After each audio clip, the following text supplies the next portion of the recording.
Here we go. Spoiler alert, audience. Hi, everybody. Welcome to the show. It has been a really tough week. It's been a tough week for Minnesota. It's been a tough week for the country. And if I'm just being very honest, it is still, as you watch this, it's Thursday. It's still really odd to do a show like this where we try to be funny and try to give you good news. It's hard because there just doesn't seem like there's a lot to laugh about and a lot of good news out there. But we still have a job to do. I have a job to do, and we're going to do it. We're going to deliver the show to you because I also think that's important to give everybody just a little respite, just a little time. It doesn't diminish the importance of what's going on, but it's there for you if you need it. I'm here for you if you need it. And I just want you to know that I'm not immune to the thinking and to the hard conversations going on right now. I'm questioning a lot of things. I'm wondering what I can do better as we all examine that for ourselves. What can I do better as a white guy with several platforms? How can I do better for people of color? How can I do better as we continue to process the killing of George Floyd? What can I do to be better? Can I shine a bigger light on Black-owned businesses? Yes, I can. Can I shine a light on beautiful performance art from people of color? Yes, I can. I have this. I have this show. I mean, it's not much right now. I'm basically in a closet, but I promise you that I'm examining that. I'm examining internally how I can be better, how I can use my voice. As we tape this, there's a social media component, Blackout Tuesday, where we're supposed to help shine a light on Black voices by stepping back. And I thought to myself, yeah, I can do that. I can post that profile picture, but what can I do more? What's more important? Or how can I do that better? And what I can do better is I'm very lucky. I have these shows. So I promise you, I'm going to continue the conversation with myself and hopefully share with you. And we actually have one of those conversations coming up today. And I'm going to promise you, I'm going to do a better job of using these shows in a more intentional way. And I appreciate your patience in advance. And to the city of Minneapolis, I love you. And thank you for being with us this morning. As I said, though, we're going to try to do a little balancing act. And part of that balancing act is figuring out when we should laugh just a little bit. And we can do that right now because it is time for the hot dish. Let's get started. So at the beginning of the pandemic, because yes, remember, we are still dealing with the pandemic. Oh, and killer murder hornets the size of a Volkswagen Beetle. We have that too. Then I saw a video of locusts and a monkey. There's video of a monkey stealing vials of disease or something. And I thought, okay, when's the UFO coming? But anyway, in the beginning of the pandemic, we were all relieved a little bit because we had Tiger King. Remember when that's all we really we had to talk about? Well, Tiger King is back in the news because listen to this. A federal judge has ruled that Joe Exotic must turn over his zoo to his arch nemesis, Carol Baskins. It's part of a $1 million trademark judgment. Now, Joe used images and logos that were similar to those that Carol created and owned. He's currently serving a 22-year prison sentence for trying to hire a hitman to go after Carol. The weird irony of this is, I guess, from what I understand, Carol has spent so much money fighting this, that the money that she has spent fighting this is more than what the property is worth.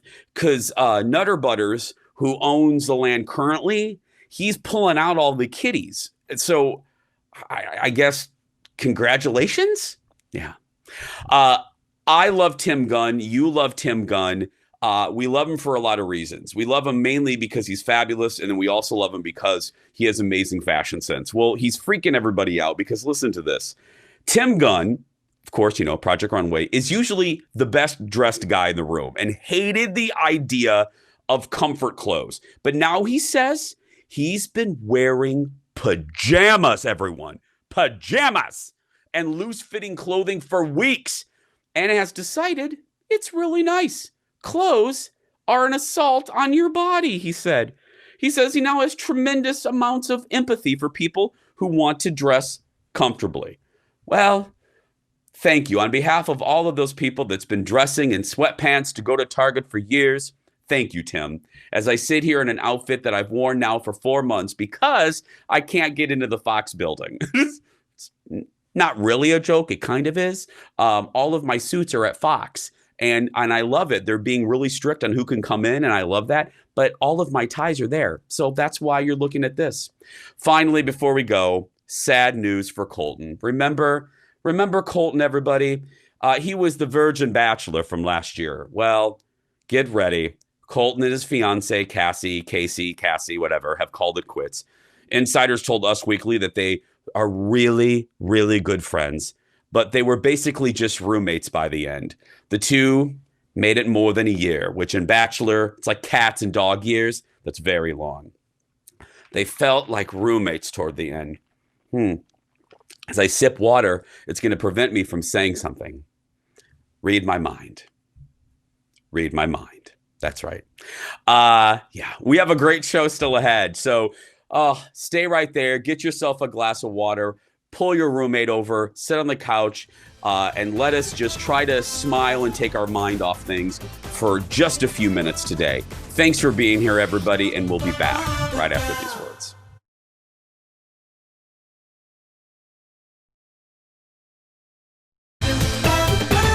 Welcome back to the Jason Show, everyone. If you are a lover of plants, specifically indoor plants, you probably know this next couple. Sam and Eric of Mother Co. Plants. You guys have been on the show before. You're like Instagram famous because you guys sell the coolest plants ever. How are you guys? Doing pretty good. How are you?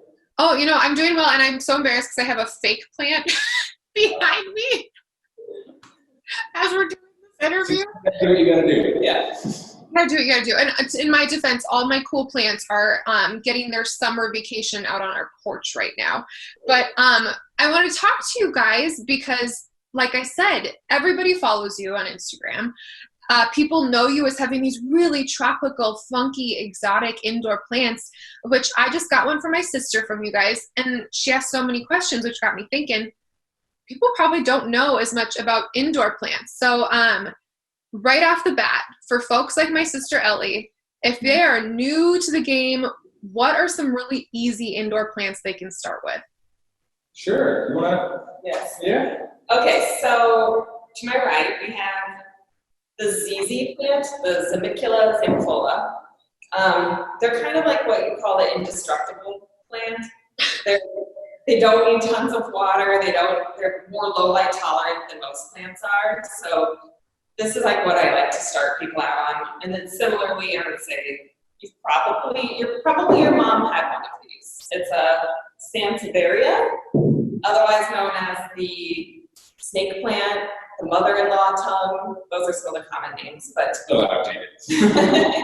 but similar. Like they don't require a ton of water or a ton of light, so they're a good plant to start with. And then this is, maybe a little more modern. It's called the bird's nest fern, which it's neither of those things. But it's pretty easy too because it gives you a lot of good signals of when it needs attention. So we'll get into that too as we talk about care. Okay, I noticed that, by the way, the mother-in-law's tongue, or that one, you see it all the time. So it's an easy one to take care of. What are some of the other in plants that people are coming and asking about? Sure. Of course, the cactus. This is one of my favorite species. It's a Myrteo cactus, geometricans. It's got a genetic mutation called cristata that's having all this coralizing effect. It's really blue. They're really neat. Cactus are always popular, interesting. As far as tropicals, we have the anthurium. This has gotten really popular lately because you kind of get that flower-like effect, but they last so much longer. So that kind of pink leaf, these will last up to 3 months before they die out, and then they should bloom about 3 times a year. So you really are getting that color more year-round than most flowering plants. They're just cute and fun. So you got that like 80s, 90s thing going on, which is Totally. And then this is the Hoya carnosa. These are really popular too, just because I think people like the pink tones. It kind of gets a pink little vine, and it'll vine out too. And also, variegation, I think, is really trendy right now. So it's when you see some of like the white in the leaves, or it might even have like a pink tone to it. That's pretty popular. Oh, one more surprise plant. Couldn't fit it on the table. This is a Monstera adansii. Monsteras, I think, are really popular. They have the like holy leaves. So this is kind of known as like the Swiss cheese plant, and I'm telling you all the common names. I know he hates that, but it does look like that with the holes in it. So those are popular too, and it'll vine out as well. They can really just drape and grow really long. They're really, really cute. That's so cool. That plant doesn't even look real. You sort of mentioned this, Sam, when you talked about the lovely fern over there, but how do you know if your plant needs more water or if you're giving it too much water? We're like, this is the toughest question and thing to learn about like, plant care. Because it's tricky, every plant is different and just has different requirements. But there are like a few things you can look for, and I always encourage people to like look up their plant individually, because there is no hard and fast rule. But for instance, with this plant here, when it needs water, it's actually going to get kind of droopy, which is really helpful. So it'll look a little bit more like that when it's thirsty versus being more upright. And you'll see that with a lot of like leafier plants. They kind of just don't look as vibrant. You see the kind of drooping happening. What else? They might look a little like the leaves might feel a little more depleted and like thinner versus feeling like they're kind of plumped and full of water. That can be one way to tell. Probably the thing I use the most, I'm gonna like bring it out, and then I'll talk about overwatering, but I use a moisture meter all the time. We sell them in store, but basically you set it into this, push it down into the soil. You can use your finger too, but when you get a really big pot, it's hard, like you're only putting your finger in that deep, and the pot is maybe that deep. How do you know if it's like there's still a bunch of water down at the base of the pot? This at least gets you a little bit further, so I use it all the time. Much more definitive. Yeah.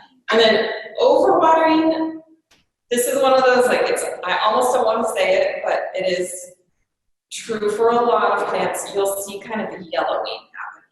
Sometimes that's because it's underwater, but I would say more often it's because it's had too much water. You'll see some yellowing leaves. And then the last thing I'll say about watering, because it's probably, again, it's the hardest part of plant care, is it's not always, it's about the quantity and the frequency.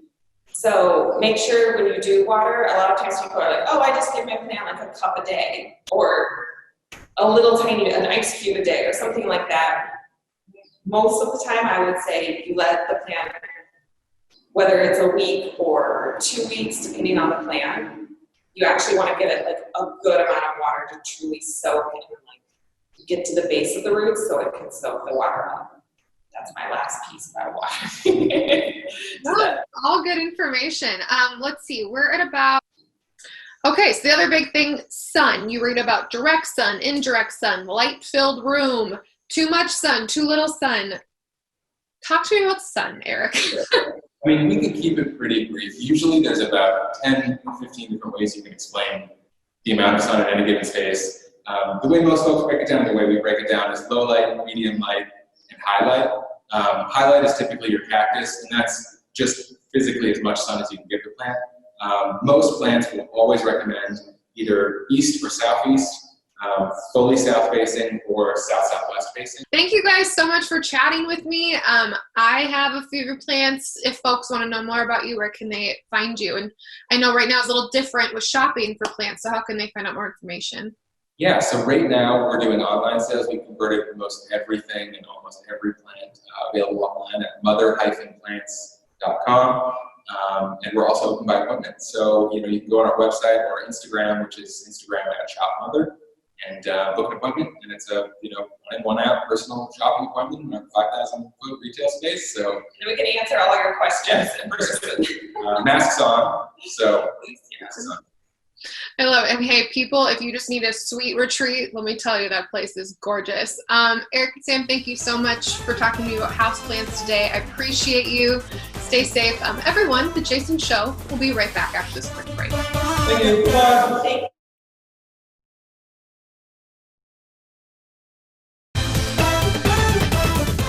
Welcome back.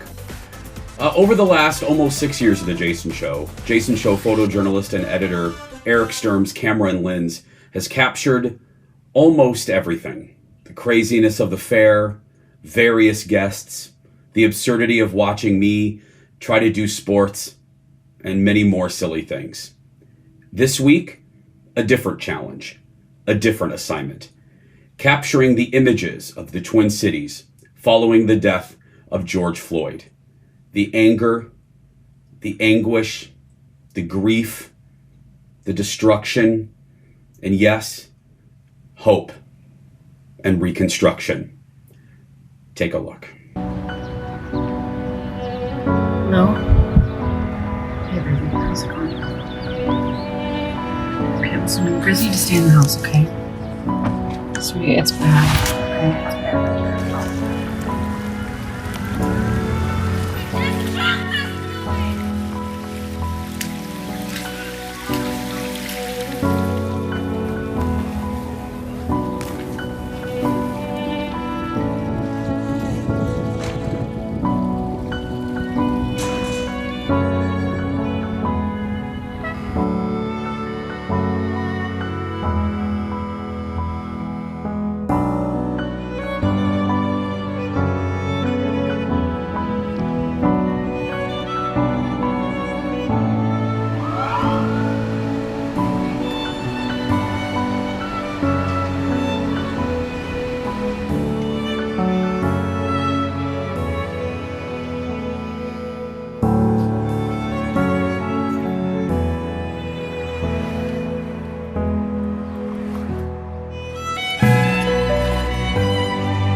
Welcome back. Well, I can credit my good friend Kelly O'Connell from the Fox 9 Morning News for our main guest today.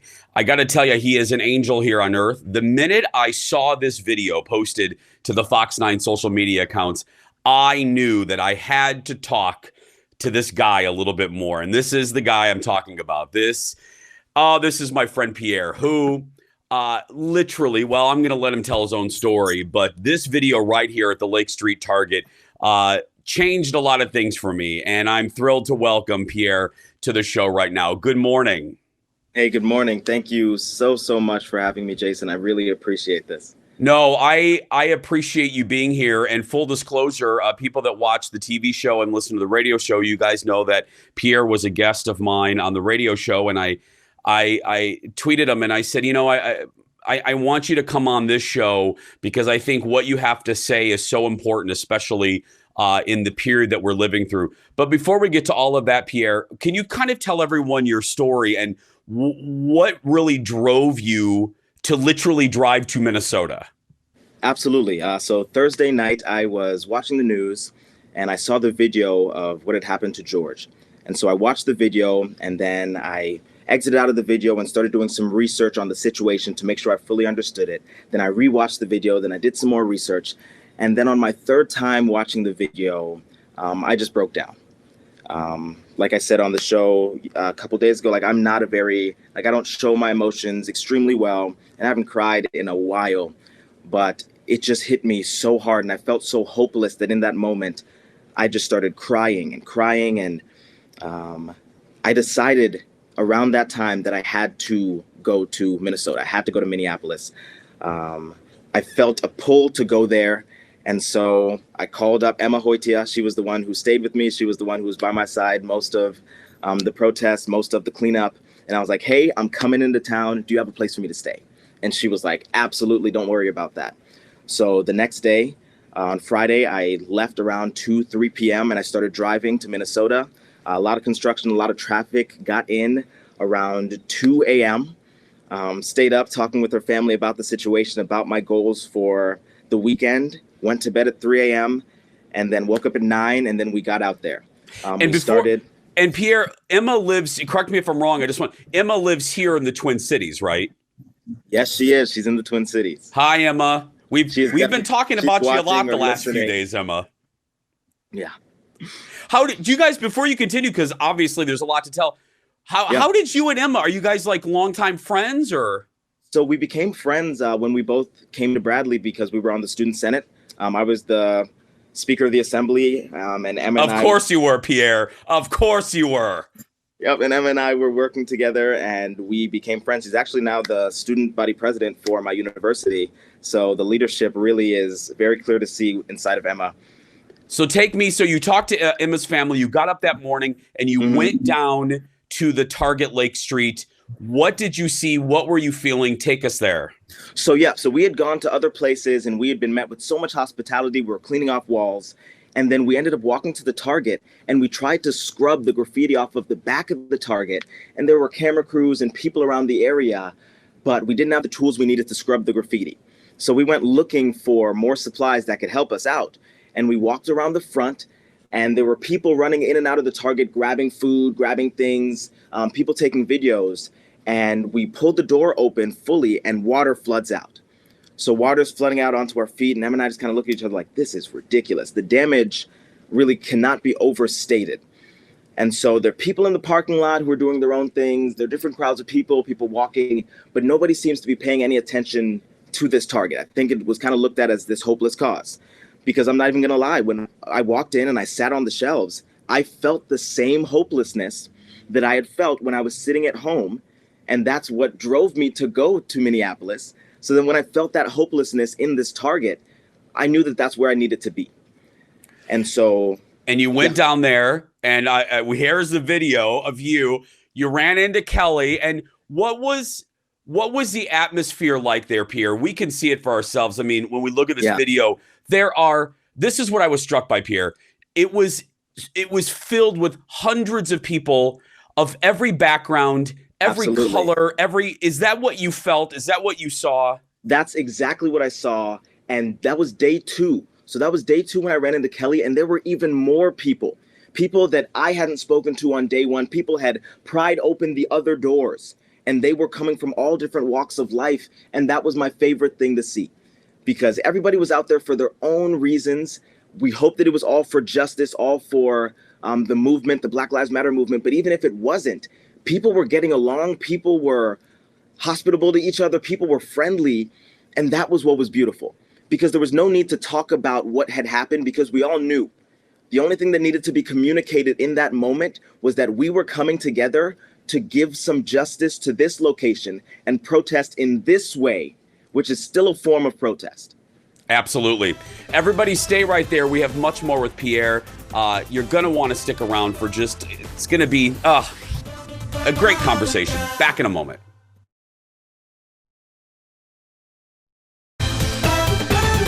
And welcome back. I don't want to waste a second, so let's get back with our guest, our very special guest, Pierre, who joins us now from. You're in Bradley, right? Yep, Peoria, Illinois. Oh, Peoria. You and I haven't talked. I'm from Indiana. I'm from Michigan City, Indiana, so I know Illinois well. So there it is.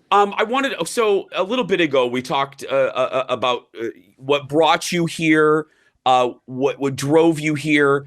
But people watching that video, they're moved. They want to do something, but maybe they don't feel comfortable protesting. Maybe Absolutely. they don't feel comfortable doing that. You speak to those folks for me. What can they do? Yeah, that is a great question. And that's a question that I was racking my brain thinking about, and people have contacted me asking the same thing. And so I want it to be known that there are so many different ways to fight for justice. And in this fight, there are so many sections to it. So there are a couple methods that I'm going to go through right now. First and foremost, education. We hear education all the time, but I think people are forgetting that we're still in the midst of a pandemic. So there are children who aren't in school, who aren't really as engaged as they would be throughout the day. So they're spending their time on social media, which is fine. But if you go on social media, you're realizing that there are so many different ways to interpret the protests, the Black Lives Matter movement, the justice that we're fighting for, that it can get really dangerous. The information can get skewed so easily. And if we don't make sure that we are educating our youth, we are just restarting the cycle of people associating these negative stereotypes with African Americans, with Black Lives Matter, with so-and-so, with X, Y, and Z. I saw, and to speak to this, and I don't know if you saw this, Pierre, I was really moved yesterday. I saw a video of, and I don't, it doesn't matter where it was posted, of two white teenagers spray painting graffiti on a Starbucks. And two black teenagers came up and said, stop.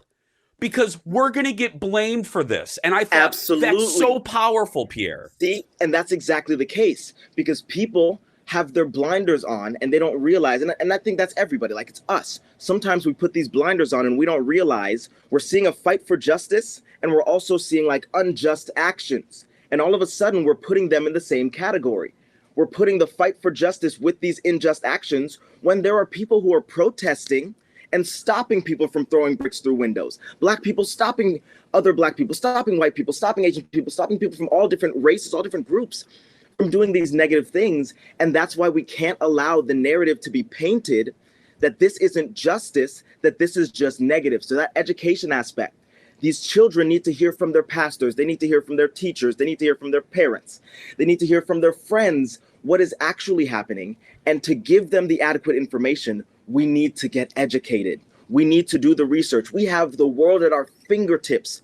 Everybody's cell phone virtually can get you the world of knowledge. Find the research, find the data. And one perception that I always go off of, you always need to know every side of the argument. If you are unable to articulate both sides of the argument, you might not have all of the knowledge that you need. You need to take the time, and it's going to take time. But the time that it's going to take is going to be so fruitful for these next generation of children who are going to grow up to be our social justice advocates. And don't you think it's also, we should not be afraid. And I'm talking specifically, and I think you know where I'm going.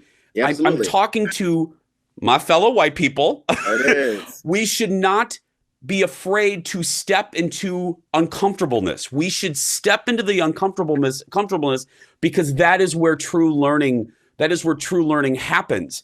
And when we're listening, don't get defensive. Listen to our friends of color. Listen to people of color when they tell you something. I've really learned that recently, Pierre. Am I right on this? Am I on the right track? No, you're completely right. And actually, in my graduation speech, it was all about how we need to embrace. Of course you gave the graduation speech. Pierre, of course you did. And one of the lines that I said was, we are not entitled to comfortability just because it's familiar.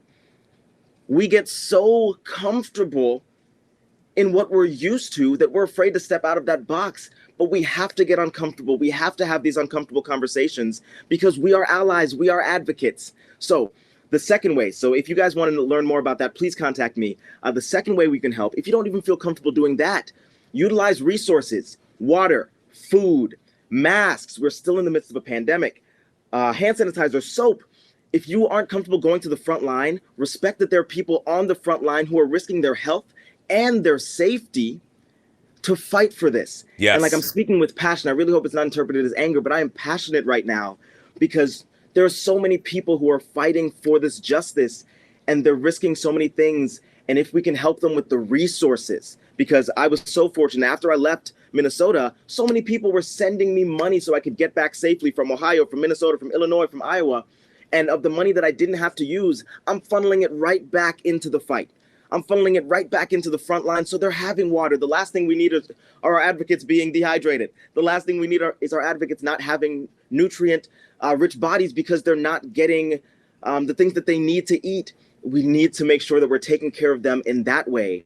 And those two methods are two easy and one light, but righteous ones in a sense that will help push this forward. And again, education for our youth. They're the ones who are next up. They're our next social justice advocates. They need to understand what's happening. When I was in front of the target, I made an effort to every single child that I saw. I went up and I used words like, thank you for fighting for justice. Thank you for helping us with equality, because I want them to associate these positive things with justice the same way that we're seeing the media and sometimes social media posting, so media in one aspect and social media in another aspect, the same way that we see them posting justice as these unjust things happening with riots and such. Not that riots are necessarily unjust. We need to learn the history of riots. I'm not sure if I have enough time to go into that. We will, you know what we'll do? Will you come back again? I would love to come back again. Okay. Because I have learned I'm 45. And Pierre, do you mind if I ask how old you are? I'm 21 years old, turned 22 in June 22nd. Happy birthday. I have learned more from Pierre in knowing him for 3 days than I have learned in the last 10 years of my life. And Pierre is going to come back, and because we are going to continue this conversation. And this is a perfect way to end it, because I made a promise to Pierre that this wasn't going to be lip service. My friendship with Pierre is not going to be lip service. And I told him the education is going to continue, and we're going to do that. That's what I can do. I said it earlier, I'm a lucky dude with platforms. How can I do better? This is how I can do better. So Pierre, you're going to hold me to your promise, and I'm going to hold you. You got to come back, okay? Sounds great. Thank you. Thank you. Ladies and gentlemen, Pierre Paul. We're going to take a break. We'll be back right after this. And welcome back to the Jason Show Home Edition. I like to say we knew her way back when. She was our friend before she got all fancy. She is the senior correspondent for Variety. And also, I'm very proud of this too, Forbes 30 Under 30. But I know her as Elizabeth. You can call her the great Elizabeth Wagmeister. Hi, Elizabeth. Hi, I have to tell you, not so fancy, because a little secret for you, Jason. I'm wearing pajama bottoms with this fancy shirt. So not as fancy.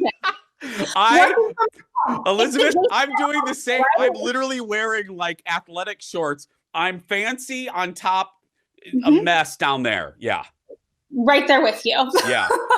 You know, before we get dishing and stuff, I when we're catching up with friends and we consider you a friend of our show, how are you doing just on a human being level? Thank you for asking. I am really doing just fine. Obviously, everybody is adapting to the new normal, which doesn't feel normal at all, but I'm safe. My family's safe. Thankfully, everyone has their health. So I'm feeling very, very grateful. And the hardest part is just to see the world shut down and see so many people suffering, but no complaints over here. How are you doing, Jason? You know what? Doing well. I've been trying, and I'm sure you can relate. I've had my down times, but I try to stay optimistic. And just when I think, the world and the people in it are just, I meet good people that kind of lift my spirit. So I focus on that. So I think that's really that's the only thing we can do right now. That's all we can do. And it's been great to see all these moments of kindness and people being so selfless. I feel like we've seen so much more of that during this, and people feel more connected than ever, which is strange because we're all isolated, but we are seeing some positive come from this.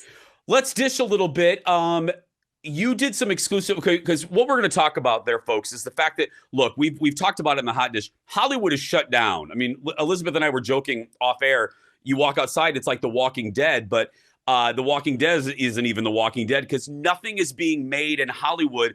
And you recently did some exclusive reporting about a show that's near and dear to our heart. Our producer, Ted, loves, The Bachelorette. What do you know?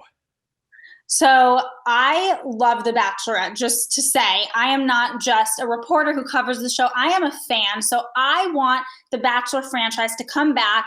And if your viewers are fans of The Bachelor and Bachelorette, they know that usually it's airing right now during summer. So The Bachelorette typically films from March through about May, and then it premieres at the end of May.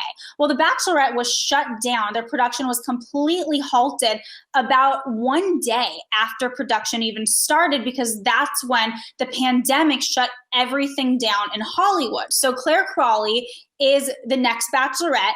She hadn't even met the guys yet. The limo, the arrivals were supposed to happen, and then production was shut down. So I did some exclusive reporting for Variety that they are planning on shooting the season this summer. They're hoping to get back from kind of the beginning to middle of the summer, and they're hoping that they can air the season in September or early fall. Now, of course, with production shut down, with travel restricted, the big question is, how could they even do that, Jason? Well, they're all going to be not safe at home, but safe in some quarantined location where The Bachelorette is going to go on. Claire's journey will continue. So they are right now, they're scouting out locations. Everybody, the contestants, Claire, Chris Harrison, the crew, they will all be tested on their way in. They'll have daily temperature checks, and they'll essentially all be sequestered in this one location where they will go shoot Claire's journey. Now, of course, they can't travel. And if you watch the show, you know there's usually these grand romantic dates where they get on helicopters. That just won't be happening. So they're going to do the best they can. So there will be no, because as I'm sure you've seen, Real Housewives reunions and Drag Race just did virtual reunions. So this will not be virtual. They will really be together. They will really be together. And I think that's a really great point you brought up, because right now we've all gotten used to this kind of normalized Zoom TV. We're watching the Real Housewives. We're watching the voice coaches. They're all digitally, virtually joining. But this will seem like it's a real TV show. Of course, to fans of The Bachelor, they will probably miss some moments like getting on a private plane, getting on a helicopter, going to France, even hometown dates. The big question is, how do they do that? But you bring up a great point, Jason, because looking at the positive, this will be the real deal. It won't be anything virtual. Well, okay, so there's one show. Now let's talk. I was thinking, okay, because we've covered, I was talking about this earlier, I think last week in an episode.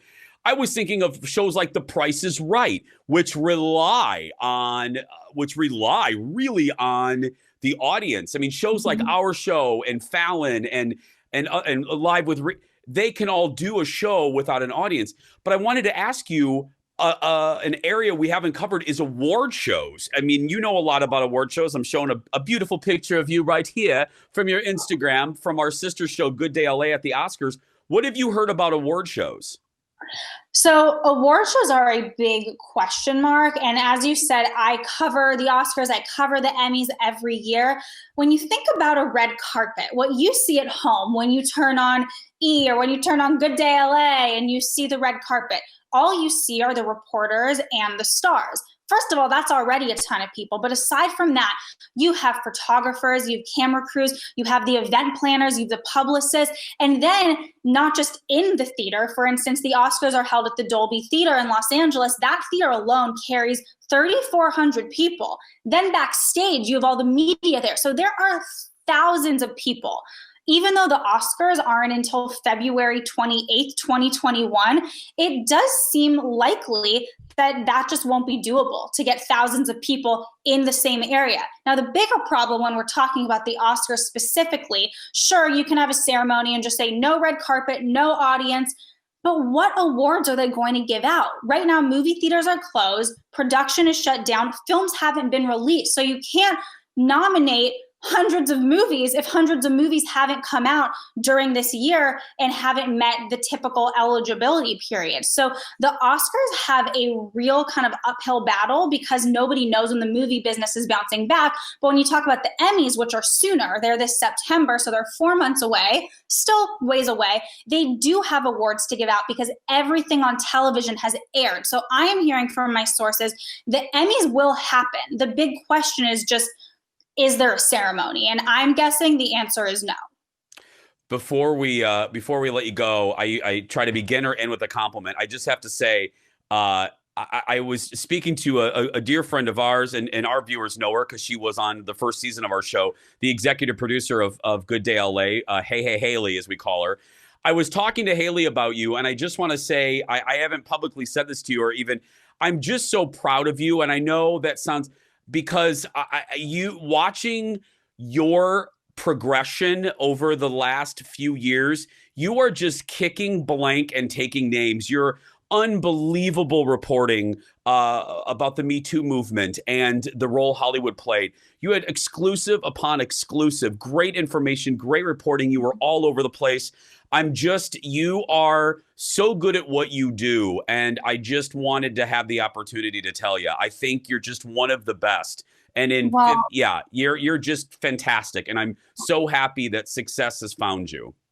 Well, thank you. I don't even know how to respond to that except to say, when you're saying I'm so good at what I do, you are the best at what you do. You are so good. The Jason Show is just so fun. And honestly, you started this conversation by asking how I'm doing during this whole pandemic. I'm doing so much better now. And I know that sounds cheesy, but you just have a knack to make people happy. And I know that all your viewers know that because they love you, but you talk to Jason and you can't not smile. So you are so good at what you do. And thank you for bringing positivity into people's lives all the time, but especially now. And I would love to come back and always love to dish with you. And thank you for all your kind words. And I love Haley. Shout out to Haley. I know. Well, and you're in the family, because correct me if I'm wrong, and I don't want to put my foot in the mouth. You're doing stuff for our sister show, right? You're appearing on Good Day LA.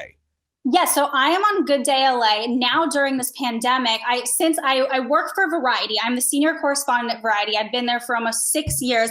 And at Variety, our whole newsroom, we're reporting, as we just spoke about, on the uncharted effects that the business of Hollywood is going through with the pandemic. So now every day, twice a day, 6:45 a.m. and 9:45 a.m., I'm on Good Day LA to bring my reporting and inform your sister station in LA and all their viewers with what's going on in the biz. And you can live stream too. So your viewers can check that out as well. That's right. Well, Elizabeth, thank you so much. And please come back very, very soon.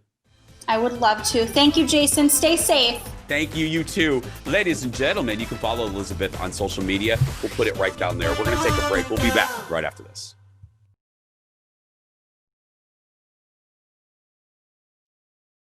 And welcome back. Before we go today, I just want to have a little personal moment and just say how proud I am to work with my colleagues at Fox 9. I've been saying that a lot lately, but there's been a lot of reasons to be proud to have that key card that says Fox 9.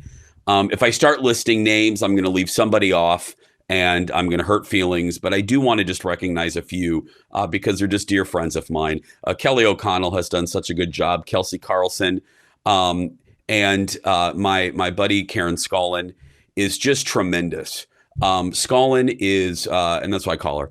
Scullin is just one of the best reporters you're going to find out there. As my friend Jen once said, when she looked up at the TV at a bar and Scullin was reporting on, I don't know, wild geese. I don't know. She was reporting on something, and Jen looks up at the screen and says, "Now that's a grown up. Now that's a grown up." And I thought, yeah, that's what our team is at Fox 9.